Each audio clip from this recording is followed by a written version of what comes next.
Over the past 62 years, the Nigerian economy has witnessed major changes from an agriculture-based to a largely services and oil and gas-driven economy. The services sector has grown significantly since independence and now contributes over 57% of Nigeria's GDP. While the economy had experienced some positive growth trend over the past 6 decades, especially in the oil boom era, how has it fared compared to countries such as Singapore, China, and others considered as Nigeria's peers in the 60s?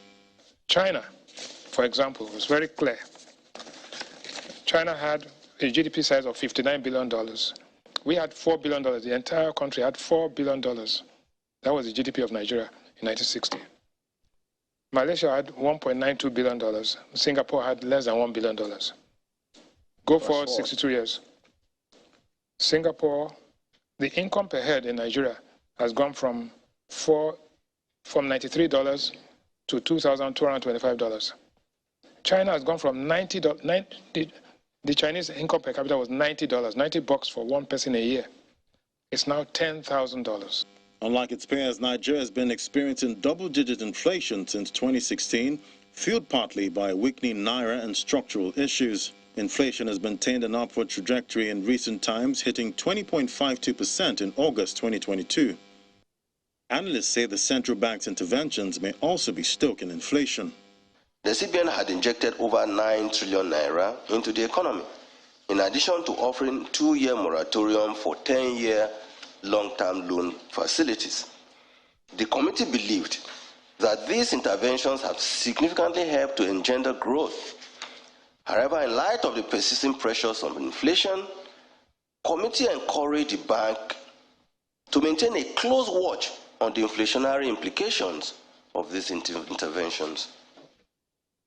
Following global trends, the Monetary Policy Committee of the Central Bank has hiked rates in 3 consecutive meetings to curb inflation.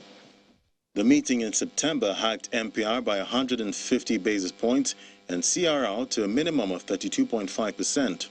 While this hawkish stance has been widely criticized, the president believes it's in line with the present economic needs. We are confronting current economic challenges such as debt burden, growing inflation, living standards, and increasing unemployment accentuated by our growing youthful population.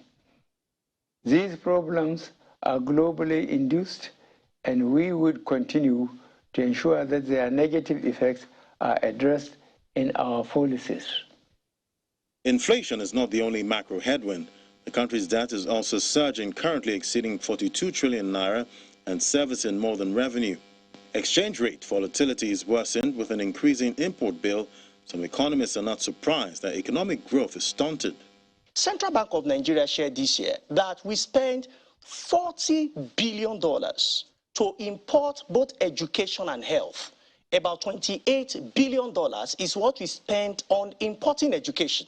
Meanwhile, average of $1 billion per annum is what we have spent to bring in health, that is to import health. These are things that in 1960, there was hope.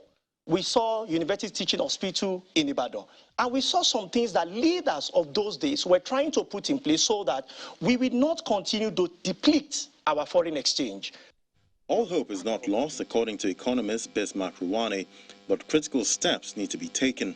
You have to reschedule and restructure your debt profile, because once you push out the debt, principal and interest payments over a longer period and refinance them with more expensive, you will have some breathing room to invest in productive and increase total factor productivity and labor productivity. The Buhari-led administration comes to an end in a few months, and it remains to be seen how the next president will tackle the economic challenges. Ladi Williams reporting for Channels Television News.